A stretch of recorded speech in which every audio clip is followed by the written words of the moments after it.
Welcome everybody, Mr. Olson here with you again. Today we're going to work on a number of different practice strategies, all right? We're going to work on this to offer you some more choices and try to gain some skill in your technique and in your playing, all right? Our exercise today is really going to guide you through the practice journal that we do in class and a playing example of my choice, all right? As always, you can get all the materials that we're doing linked in the video description or in the Google Classroom. So here's how we're going to go about it today. I'm going to guide you through the sheet, and my example is going to be Malagueña by Pablo de Sarasate, and I'm going to be working on the bottom of the page, third page, and I'm going to be working on this starred section. Now, if you're like most people, I can't read what you're doing, so linked in the video and linked in the Google Classroom is the line that I'm going to be kind of guiding you through as my example. Obviously, you would choose something that makes sense to you. All right? So, as always, when you're practicing, you're going to find strategies that work really well for you. Like, I love this strategy. That one I get the most bang for my buck out of. Go ahead with that. And you're going to also find that there are strategies that work for certain kind of techniques. And I'm going to kind of outline those using my example today. All right? So, if you can grab your practice journal, that'd be good. I'm going to click on mine right now. And we're just going to guide ourselves through this. All right? So, as you are playing, when you play an instrument, you want to make sure that you're playing beautifully with good technique, and you want to get the positive results when you practice. You want to actually get better. All right. So what we're going to be doing is we're going to make sure that you're practicing, not just playing, and you're focused on actually getting better at a certain skill. All right. And what you're going to do is you're going to choose a piece that makes sense to you or a technique that you're trying to get better at, and you're going to try to see if you can dive into some focus using the strategies that we outlined today. So when you are playing, I like to use the idea of the 3 C's. All right, so the first C is you want to make sure when you try to develop a skill, you can use this when you're doing basketball, juggling. You've probably heard me say that. So it works for anything you're trying to do a skill. So the first C is comprehension. That means your brain, you need to actually understand what you're supposed to do. So if I say put your third finger here, you got to understand, all right, that's my third finger, that's the string. Your brain has to understand it. Once you have that, you got to get some cooperation. That means you got to take what your brain knows how to do, and you got to make it happen between your fingers and your arm and everything with your instrument if you're actually trying to do a string instrument. The last thing that we're trying to do is constructive repetition. So your brain gets it, you are able to get some cooperation that happens between what your brain knows and what your muscles are trying to do, and then we got to work on it. And we got to actually get the constructive repetition so this is all cooperating together.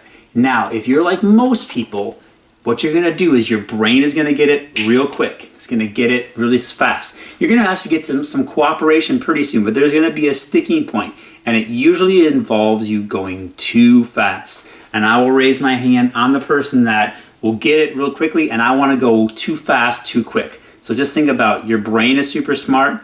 Your muscles are very not smart, all right? And they need lots of slow practice to get it right. And your brain's gonna wanna move on way quicker than your muscles are ready to do. All right, so there are lots of places for you to write down your strategy and number of reps on the sheet. Sometimes it doesn't make sense to write down the number of reps, but in cases that it does, it can help you kind of outline your progress. So here we go. So the first thing that we can do with our practicing is we can do review. That means you play something easy to work on a certain skill. So maybe you are going to use Ode to Joy, and you're actually going to work on using the 4th finger. All right, so you could be like, all right, I'm going to work on a certain skill using a review. All right, you can also do mental practice. So that means like you're thinking through a song. So if I was thinking through this piece, it has some harmonics at the end, and I could think about, all right, what does that feel like? What does that feel like? What does that sound like? What is my bow doing while that's happening? Now, mental practice, you actually have to make a picture, and you could see me, if I was doing mental practice, I would probably almost close my eyes and visualize and hear and feel the room. There's a lot of benefit to doing that, especially if you can't be loud and you're practicing. All right, we can mark the text. So if I was playing today and I notice I keep missing a finger, I need to write that in. Or keep missing a flat or a sharp. I'm going to write in a certain marking for myself. That is marking the text. Vocalization. So if I was playing this first part of this, and I know how it sounds, I could go bum, bum, bum, bum, bum. All right, and if you notice that D is a little bit high for my voice, but bum, bum, bum, bum, bum, bum, bum, bum. And I'm actually not singing very well in tune, but I'm more focused on the rhythm. So you can be rhythm, you can focus on pitch, all those different things that you want to do. All right? So now tempo, play around with tempo. Like I said before, usually you're going to want to go a lot slower than what your brain is telling you, go racing ahead. All right? Try going from slow to fast, fast to slow. So I could take this section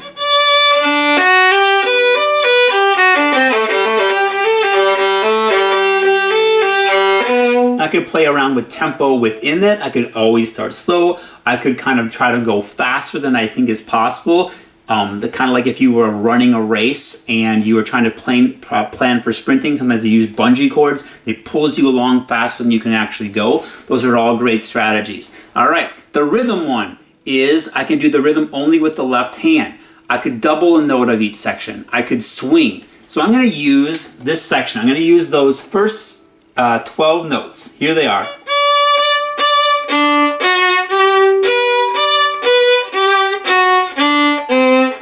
I'm going to play those 12 notes and I'm going to swing them. I do this. This is one of my favorite practice strategies ever because it really helps, and it helps if you have something that is a repetitive rhythm. These are all 30-second notes. So I'm going to swing them.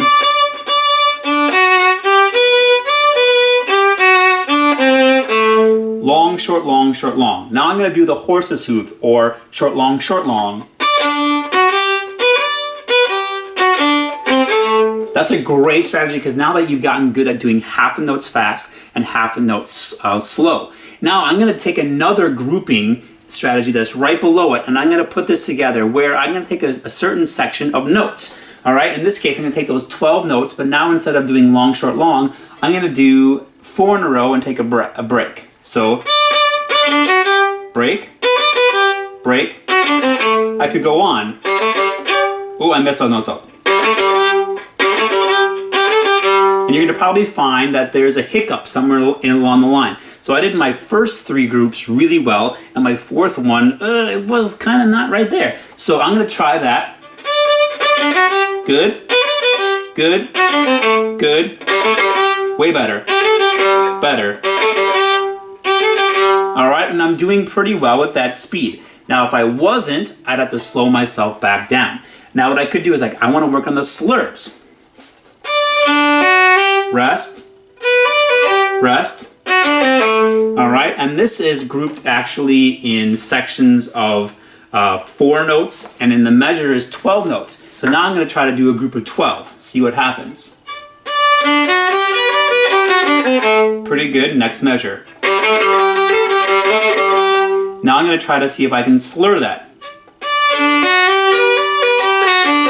Slur.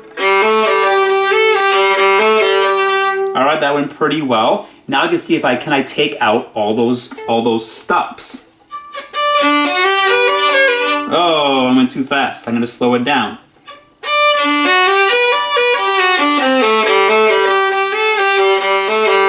And that went pretty well. Now I might need to do that like 10 times, which brings me to the next idea of a number line. All right, I'm getting in some coordination. Now I'm going to try to see how many positive reps I can make. Now, the bad thing about our brains and our body is that we only remember what we do, and what we do correctly is what actually makes a habit form. So if I play it correct, correct, correct, incorrect, correct, incorrect, incorrect, I'm kind of back at 0. So I want to get as many positive reps as I can. So it can be the goal of I want to get 10 positive reps. I want to get 10 positive reps in a row. All right? So I've been focusing on this little section. And if I was going to do blocked practice, I would do this over and over and over for a set amount of time.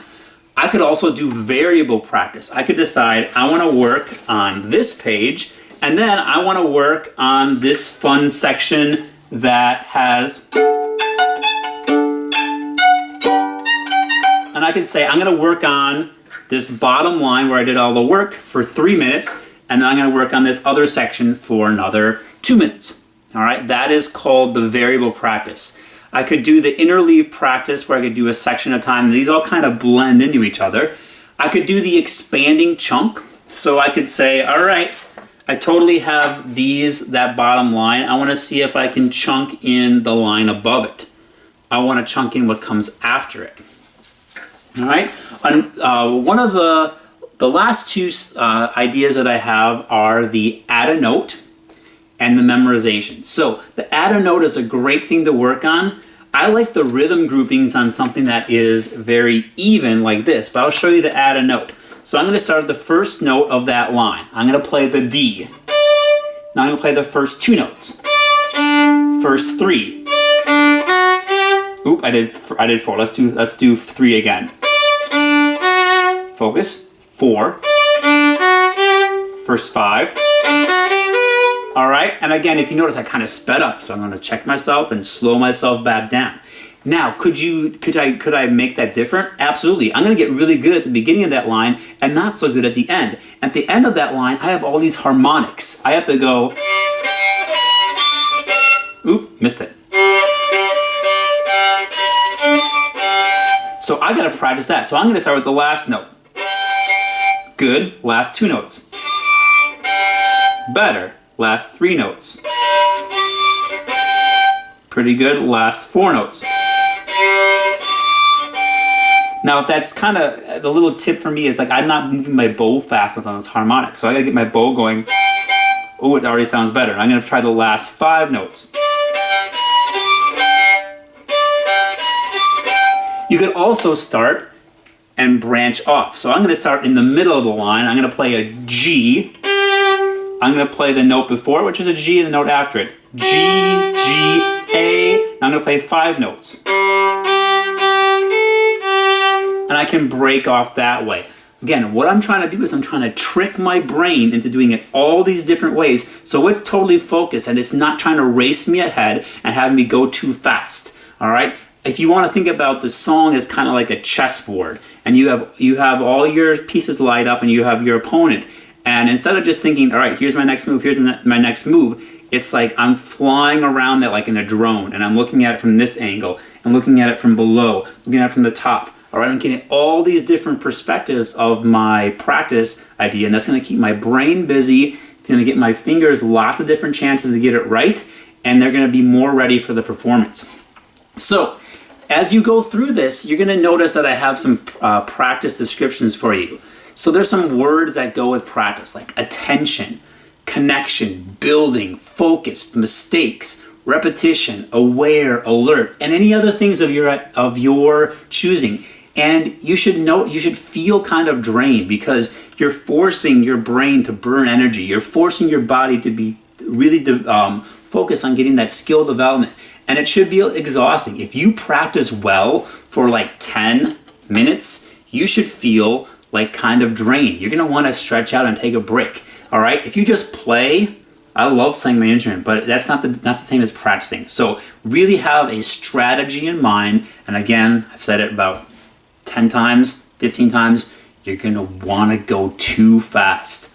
I have to check myself all the time. Going too fast, slow it down, all right? And I do a lot better when I do that for myself. All right, so when you get done with your practice, if you have the time to say what went well and what did you struggle with, all right, say I really liked using that add a note technique. That was really, really fantastic for me. All right, I struggled with mental practice. Well, maybe you don't want to do mental practice. Maybe you're like, I want to do this add a note technique and see how much better I can get. All right, once you have some strategies, I'm going to just sneak down on my copy of my list here. You need to have a plan, like what am I going to work on next? All right, hopefully it has a plan for you to review what you just worked hard on, because if you don't go back, if I say, all right, I'm super successful with this bottom line, I got this, I don't have to practice it because I totally nailed it last time, you're going to find yourself struggling because you're going to probably forget, 50 to 80% of what you did unless you go back and actually re-engage your muscles and start making it a habit. Now the cool thing is that if you make it a strong enough habit and you go back and revisit it enough, you're going to have it be this automatic if you programmed it in right, and it's going to be almost like you have a computer program and you got the software, you can just do it almost like riding a bike. But you have to do the slow work and the repetitive work and the multiple times to actually make that happen. All right? So if you've done these strategies and you're like, I love this one, obviously use it. If you have any that you use over and over, let me know. If you come up with any of your own, let me know. Or if you research any and you're like, that is the coolest one and that's not included in the list, I would love to know. So again, thanks for practicing with me. Remember to comment, email, submit any questions that you might have. It's been a lot of fun to practice with you today, and I will see you soon.